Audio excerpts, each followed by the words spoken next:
தமிழ்நாட்டில் இன்றும் நாளையும் தேனி, திண்டுக்கல், நீலகிரி ஆகிய 3 மாவட்டங்களுக்கு கனமழை எச்சரிக்கை விடுக்கப்பட்டிருக்கிறது. இதுகுறித்தான கூடுதல் விவரங்களுடன் இணைகிறார் எமது செய்தியாளர் ஷெலினா. வணக்கம் ஷெலினா, விவரங்கள் என்ன?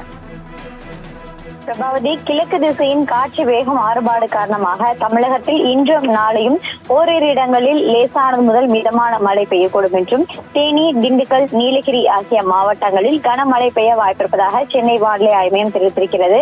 குறிப்பாக தமிழகத்தில் ஓரிரு இடங்களில் அதிகாலை வேளையில் பனிமூட்டம் என்பது காணப்படும் என்று தெரிவித்திருக்கிறார்கள். 6ஆம் தேதி கடலோர தமிழ்நாடு, அதே போல தமிழகத்தில் ஓரிரு இடங்களிலும் புதுவை, காரைக்கால் ஆகிய பகுதிகளிலும் லேசானது முதல் மிதமான மழை பெய்யக்கூடும் என்றும் கன்னியாகுமரி, திருநெல்வேலி, தென்காசி, விருதுநகர், புதுக்கோட்டை, தஞ்சாவூர், திருவாரூர், நாகப்பட்டினம், மயிலாடுதுறை மற்றும் காரைக்கால் ஆகிய பகுதிகளில் கனமழை பெய்ய வாய்ப்பிருப்பதாக தெரிவித்திருக்கிறார்கள். குறிப்பாக தமிழகத்தை பொறுத்தவரையிலும் 8ஆம் தேதி வரையிலும் ஓரிரு மாவட்டங்களில் கனமழை பெய்ய வாய்ப்பிருப்பதாகவும் 9ஆம் தேதி, 10ஆம் தேதி லேசானது முதல் மிதமான மழைக்கு வாய்ப்பிருப்பதாக சென்னை வானிலை ஆய்வு மையம் தெரிவித்திருக்கிறது. சென்னை மற்றும் புறநகர் சென்னையை பொறுத்தவரையிலும் அடுத்த 48 மணி நேரத்திற்கு வானம் ஓரளவு மேகமூட்டத்துடன் காணப்படும். நகரின் ஒரு சில பகுதிகளில் மற்றும் லேசான மழை பெய்ய வாய்ப்பிருப்பதாகவும் அதிகாலை வேளையில் பனிமூட்டம் காணப்படும் என்று சென்னை வானிலை ஆய்வு மையம் தெரிவித்திருக்கிறது.